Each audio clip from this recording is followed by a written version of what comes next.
Hey guys, and welcome to another Star Wars Destiny podcast, Brotherhood. I'm joined here by Luke. How's it going, guys? Guys, it's just me. And then the viewers. You know what? It's too late for that. Okay, in any case, today we are going to talk about some more Across the Galaxy stuff. Yep, we're going to be first bringing some talk about two characters we think have been, well, not that we have been undervalued, but two characters we think have really high upside, and we want to talk about why. And then we're also going to finish by talking about a few non-character cards that we haven't heard much talk about that we wanted to mention as cards that have some high upside as well. Yeah, so one thing that's interesting is that you posted a character tier list, and one of the most common responses to it that were disagreements was that people were like, Barris isn't going to be high upside or tier 1 or whatever. Yeah. And I'm just sitting there like, I really want to respond, but I can save it for the podcast. Yeah, so we're going to start by telling you why Barris is really good. Okay, so Barris's text, just so we're clear here, guys, is after another character's character die is turned, you may turn one of this character's dice to the side showing the same symbol as that die. So everyone understands that this works with the card like Concentrate, right? Less people understand that this works with die effects like Focus, and even less people understand that this works when your opponent's character's dice are turned, even by your opponent's effects. So if your opponent is playing like Kylo to Snoke, and they focus to the Kylo, like double focus to two Kylo double melee sides, or maybe like a 2 and a +3 on the Ancient, you can then turn your Barris die to a +2. Or if they focus 2 Kylo dice, not knowing that you're doing this, you could flip both of your Barris dice to a +2. And then it's your action, and you can then force misdirection. Or if they flip, like, take a Kylo 2 focus, or a Snoke 2 focus, and turn to a 3 resource on a chance cube and a 1 resource on a Snokeable dice that they plan on power actioning, you can flip Barris to a resource and then force misdirect. Because it reads, and I'll read this again, after another character's character die is turned. Yeah. She may be the best force misdirection character since Kanan. Yeah, like... who is a maestro at force misdirection. It's also just... We've seen focus becoming incredibly important in the game. Characters like Snoke and Yoda get seen all over the place. And also, like, die turning effects are important. I mean, even a character like Dooku, who managed to get top 4 at the U.S. Nationals, when Dooku activates and flips his dice to a melee, you can then turn Barris die to a melee. And perhaps the strongest part of this opponent's turning effect is the fact that if you're sitting on base melee damage when they turn, or they just might not be able to turn their dice, right? Because if they want to focus to what might potentially be lethal against you, if you're going to be able to in turn focus to lethal without taking an action, they just can't do it. If Snoke wants to double focus to the Kylo 2 and the +3 on the Ancient, but that's going to allow you to flip your Barris dice to +2/+2 when you've already got a 2 melee showing, which is enough to kill Kylo, they just can't do that. And, like, it is kind of restricted to being really strong into melee. However, it's also really strong into resources, and we see, especially in Snoke decks, focuses going to resource sides all the time. And if you can turn a 12-point die into a resource, you're extremely happy. Right? Like, if you're playing Qui-Gon Barris, and you activate Barris first, and your opponent at some point uses a focus to a resource, you can just be like, yeah, sure, I'll take a resource on one of my Barris dice. Whatever rolled a blank, or a shield, or maybe a discard, you're just like, yeah, I'll take a resource instead. Especially early in the game, that's really strong. Yes. And all of that is not to mention the potential upswing of force speed or swiftness plus die turning effects. And that is one thing I did want to mention, is that Barris is she's not just a universally good character, I don't think. She's not just a plug-and-play type, always good no matter what you're doing. She's a character you build around because her ability is best if you're trying to abuse it. And that's where you get these plays with force speed and concentrates, force speed and swiftness, where instead of producing, an extra 5-6 damage off of this concentrate play, that could be 8 damage, that could be 10 damage. It makes for some really, really bursty plays, and those plays matter a lot. Especially against big, little, or middle decks, which I think we'll see a slight resurgence in when the meta starts, especially in the big, little with Vader. Like, having high burst plays to kill those characters is huge, especially when you consider how good she is with Vibro Knife. They have a Force Illusion on a character, you can conceivably do, like, you have a Vibro Knife +2, and then, or even just a 1, and you, like, flip both of her character dice, or whatever it is, like... You can do a lot of unblockable.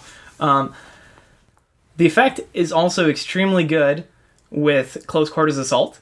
Mm-hmm. So even you have 1 melee showing, you can go 4-speed Clash, for example, and flip 2 dice to melee sides, and then, Close Quarters for 3 cards.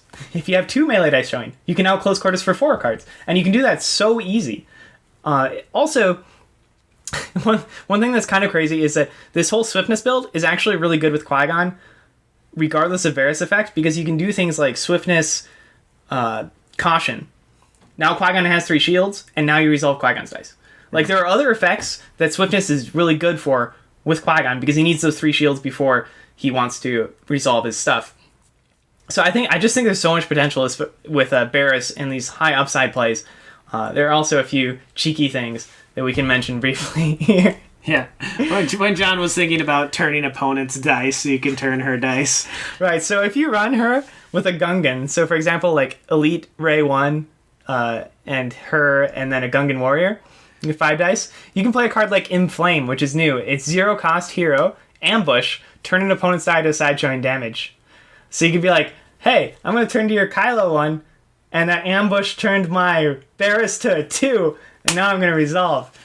Sounds silly because it is, but you can also run a card like Force or Reposition, which you can force an opponent to turn a die to any side, and then you turn a different die to any side. So you use that to turn one of your character dice to melee, and then you flip Barris to melee, and you just turn 2 dice for free. Seems good to me. A little bit silly, but as Luke said, when I first realized that this is happens when you turn opponent's character dice, I was like, what could this work with? Another card is actually Beguile. If you turn an opponent's die, like turn a Vader 4-for-1 to like a 2 side, you could then flip to the Barris 2 if you really wanted the damage or something. Or more likely, if you've got a Vader on like a 3 side and he doesn't have any resources, you can turn it to the 4-for-1 that they can't resolve and then turn Barris to a +2. Right. Beguile is going to be really good into Vader, so Beguile is just good to run in your deck anyways. Yep, so there's a lot of interesting interactions there. She's not a character, again, that you just throw in a deck and play. You build around this ability, and I think if you do that, it can be really powerful. And it can create those powerful plays that win you the game. Yeah, I certainly agree. All right, so next character we wanted to mention was Leia Bouche. I admit I was not familiar with the name Bouche before, but she dressed up as a bounty hunter. I think it was when she was trying to... Save Luke. Save Han. Save Han. Save Han. Save Han. I think it was I'm crazy. Save Han, yeah. Anyways, Leia is 13-16. She has 11 health. She's 1 melee, 2 melee, 1 discard, 1 resource, and a special that says... Deal 2 damage to each of an opponent's characters unless they give you 1 resources, or 2 resources instead if you spot a villain card. And her other abilities that you can include up to 5 villain yellow cards in your deck. So the reason we think she's really strong is not because of the ability, it's because of that special side, which is essentially like a Ewing special, kind of, but on your 16-point character that you can pair with Yoda. Which is really strong, especially because cunning is a thing. I don't know if you've played much blue-yellow of either faction into the vehicles, but blue-yellow can kind of crush sometimes because it can include both Force Wave and cunning. So like I've fooled around with a Jabba Snoke deck, and I would do 20 damage at once to 3-wide decks because if you get a cunning and a Force Wave down, it's just completely devastating. With Leia, you don't even need a Force Wave. You just drop that turn 1 cunning, and you can go 2-2-2-2-2-2-2-2, which is insane. Mm-hmm. Like, that's a lot of damage. And if you do get a villain card down, 2 resources is a lot to pay. They're not going to pay that off very often. Mm-hmm. And if they do, that's quite the resource swing. Yeah, that's a 4 resource swing, which is also huge. What villain cards would you be most excited about including? I know a lot of people are going to jump immediately to like Crime Lord or something. You could do a Crime Lord build. It's not probably what will be my first go. But I think it might be worth having a 1 just because if they are paying off your specials, being like, oh, so you paid me off? Crime Lord. But I don't know, it might be a little bit too... It might be too cheeky. It's not a bad idea, though. It's not a bad idea, especially because Yoda obviously can get you lots of money. But there aren't a ton of cards I'm super excited about. I think a backup muscle is kind of no-brainer just because her special requires a villain card, and that gets you a support in there that's pretty much never going to go away. Mm-hmm. And obviously backup muscle is very good. The other card I think could actually be really strong is On the Hunt, especially in this Yoda Leia build, because it just gives you basically die removal out there all the time. It's really easy to use with Yoda, especially if Qui-Gon sees a lot of play, or really any shield decks. Like even Vader has one the 2 cost shield for 3 damage is no joke, and then you get a die removal on top of that. And Yoda can gain the resource for that die removal during the special chaining. So yeah, so I think On the Hunt is a pretty solid include, and also gives you that spot. I think some like as far as events, obviously Bait and Switch is a decent one. Not as much in the Yoda Leia. Not as much in the Yoda Leia, but a lot of your upgrades are gonna have resource side, so it's not dead. Another one is Relentless Pursuit. I think could actually be pretty good because Leia is spreading out your damage, so you can move some of that over. I know. I initially thought of He Doesn't Like You, with like dice like Force Speed if you're gonna run Force Speed. Yeah. I don't know that it's actually worth it, but I mean it's definitely an option. It's a pretty decent villain card. Yeah, I don't know. There's a lot of cool stuff in there, and she actually got some toys. Yeah, she did get some toys. Actually, I shouldn't say that Leia got some toys, but Yoda got some toys that fit really well with Leia. So the first one of these is Treasured Lightsaber. So Treasured Lightsaber's die is +1 melee, +2 melee, shield, resource, special. The special is deal 2 unblockable damage to a character or 3 unblockable damage instead if you have 5 or more cards in your hand. And it has an ability that says after you play this upgrade, you may draw a card. I think this card is really, really good. The 2 unblockable damage is solid for a 2-cost upgrade, especially, 4 solutions are everywhere, so being able to deal that 2 unblockable damage is a big deal. 3 unblockable damage is amazing, especially on a 2-cost upgrade. And the on-play effect is really good. Playing a card and drawing a card, especially first turn, is so strong. Right. And Yoda's probably one of the best characters at using that special while you have 5 cards in hand out there, because if he rolls a special and he rolls out, you don't have to reroll. Right. So you can play Treasured Lightsaber, first turn, draw a card, roll out Yoda, and deal 3 unblockable damage. And the modifiers aren't as big of a weakness if you're playing with Leia, as opposed to like Hondo or something like that, because you do have base sides to pair them with. Especially if you're running something like All In, then you only need that one base side. So when you have certain aspects of speed, then having more modifiers isn't as big of a deal. And I do think as an overall theme, I think people are undervaluing modifiers. Actually, I see a lot of people talk down Barris for the modifier.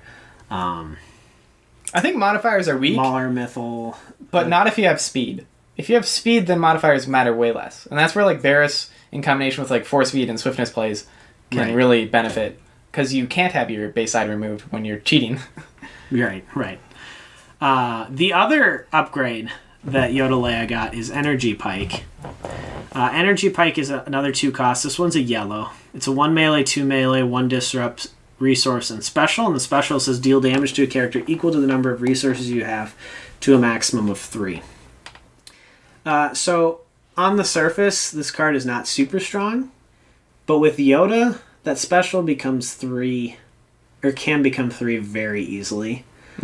I think that's where the value is here. So in both Energy Pike and Treasured Lightsaber, you're getting 2-cost upgrades with specials that can be 3 damage. And we have seen 3 damage on 2-cost upgrades before, primarily in the Ancient Lightsaber, but that's a modifier. And whereas these are specials that not only are solid sides, but they can be chained with Yoda's specials. Yes. And so then in this Yoda Leia deck, you can include energy pikes, treasured lightsaber, and cunning. And you can put ancient lightsaber in this deck very easily. In fact, I think you do. Because that gives you those all-in plays for +3s and the heal. I could see it. I think, though, when you're getting into that type of slot, I think you need some sort of redeploy in the deck. So I'm not sure if Ancient makes the cut or if you have to find a redeploy in that slot. Because if you're trying to run Force Waves, and you're running Cunnings, and you're running Energy Pikes, and you're running Treasured Lightsabers, and you're running Force Speeds, I think your next slot might have to be a redeploy. But we could figure that out in deck building. But in any case, you could run Ancient Lightsaber. And you could have 8 2-cost upgrades with 3 sides. Right. Which is... the thing that... I mean, all that aside, like, the thing that makes this actually crazy to me is that her special does basically as much as Hondo. And sure, while she doesn't have 2 special sides, so you're going to get the specials less often, she has that same deal where your opponent has to pay her off, but she also has the option of not being able to be paid off by taking a 2 melee side. So during an all-in play, if you had Hondo, you might not be able to actually kill them because your opponent might be sitting on 2 resources. But with Leia, you can make the choice to focus to melee sides and just deal direct damage. And she's also, even if they can pay her off, she's harder to pay off than Hondo because her specials start to take 2, right? Mm-hmm. And while, the dealing 2 to all characters instead of dealing 3 to 1 is a difference, you could make a strong argument for it being better to deal 2 to all characters because of the prevalence of 3-wide decks. Mm-hmm. So I just think this, with how good Yoda Hondo was, like, Yoda Leia just sounds a million times better. I mean, Leia even has an extra health. Yeah. Do you run Throne Room? I mean, I don't see why not. I mean, I think if there is a weakness from Leia to Hondo, it's Leia only has the 1 special. I think you correct that probably by running Throne Room. I think it depends on the meta. You may need the extra defensive measure of a remove a die battlefield of some sort. Yeah, it's possible. So I think it depends on the meta. But yeah, if you're running something as powerful as Throne Room and you're going quickly, this deck will be able to pump out damage like crazy amounts. And if you get a Cunning, as you said, round 1, and your opponent makes the mistake of makes the quote unquote mistake because paying you on turn 1 is pretty bad. You'd often see people choose to take the 3 damage from Hondo round 1. Now, if they choose to take the quote unquote 3 damage and then you drop a Cunning round 1, you're taking 6 to all of your characters.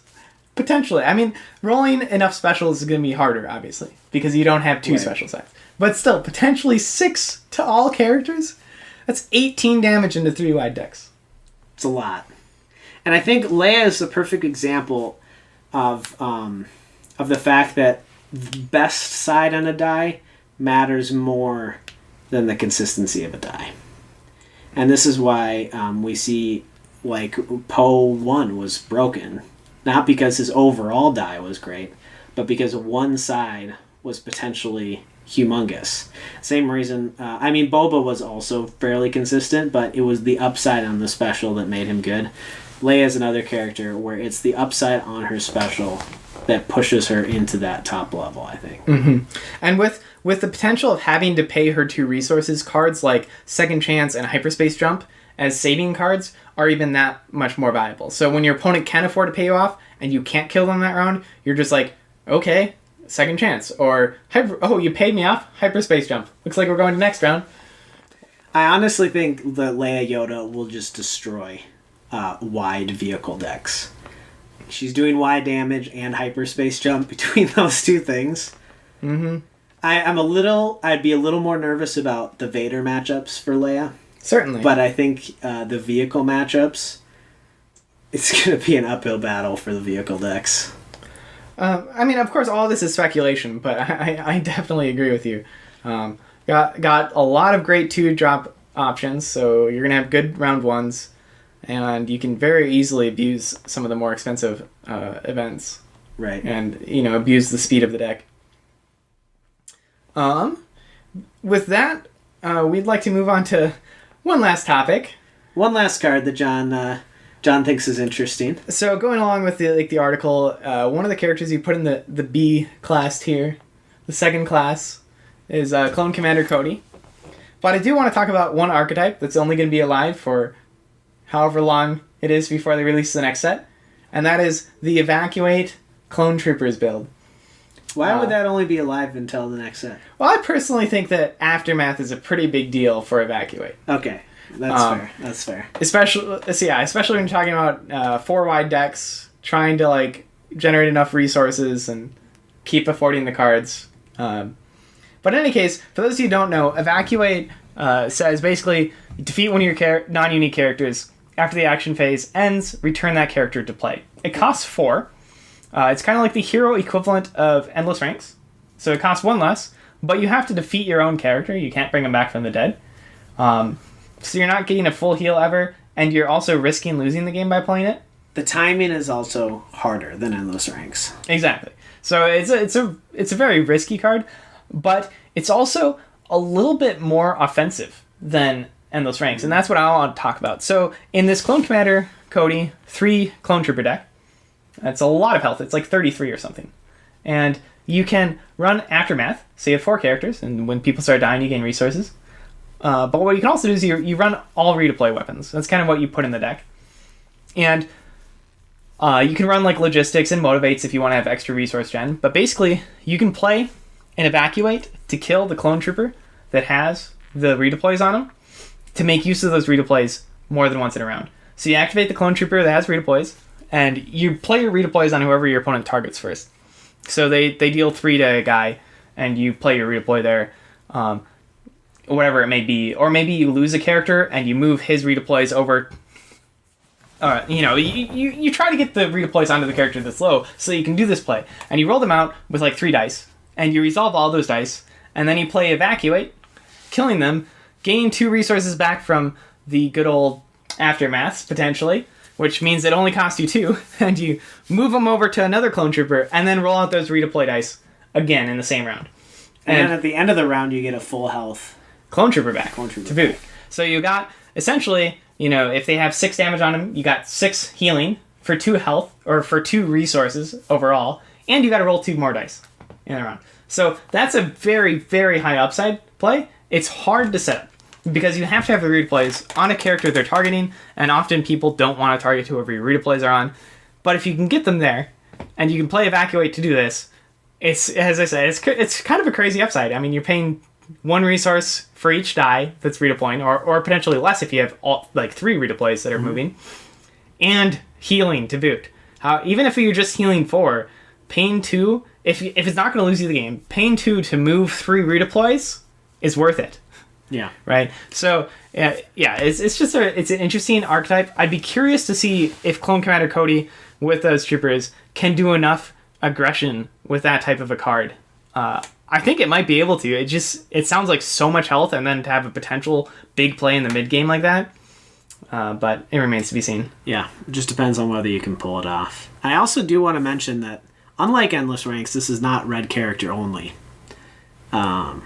So as long as you have red in the deck, you can try to pull the Evacuate play off. Like you said, it's kind of like an Endless Ranks, a little harder to pull off well, but actually a little stronger if you do pull it off. Mm-hmm. It's also interesting, now you mention it, that it can be, it doesn't have to be red characters. It'd be interesting to Evacuate something like a Jedi Padawan. Right? Oh. So you kill them, move the redeploys that you played on them over, and then you bring the Padawan back, and you get his ability again. So, at the very least, it only costs 3, because you're getting an extra resource from playing another upgrade next round or whatever.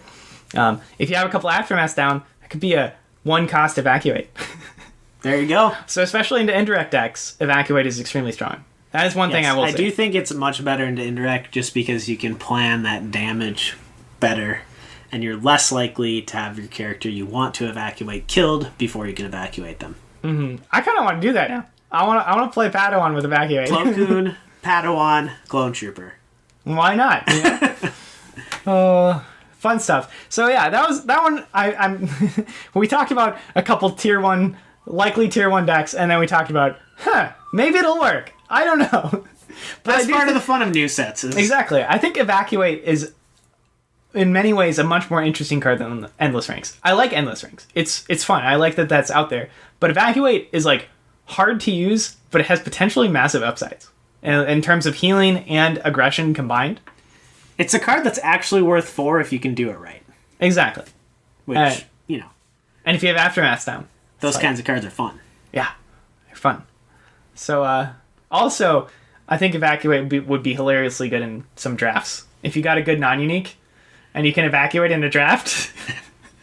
Yeah, you're less likely to have redeploys, but Well, it's still a big heal play. Exactly. Like, that much healing in draft sounds so disgusting. And, you could be playing with villains, so you could Evacuate that Night Brother. Mm-hmm. Well, guys, next week we'll have had our own cards, finally. We'll have played some games. We'll finally be able to talk with experience about some things. It's exciting. Hope you guys all enjoy the Across the Galaxy release. I know that we're probably going out to draft tomorrow. Yeah. It's one of the best times in the game when new sets come out, so enjoy it. Get to some drafts, build some new decks, try out things you've been wanting to try. Mm-hmm. What is the first deck you will build if you had every card? 5, 4, 3, 2. Qui-Gon Barris. Okay, Qui-Gon Barris. That was up there on my list, but since you said that, I'll probably say Tal's Invader. I like it. That or FN Beckett. I'm really interested in Beckett Hondo, actually, too. Huh. I kind of want to try that. Yeah, I mean, why not? I just can't wait for it. Oh, man. So, we digress. Thanks for listening, guys. Tune in next week. If you have any suggestions for topics or decks you think we should talk about, let us know. But yeah, it's been great. Till next time.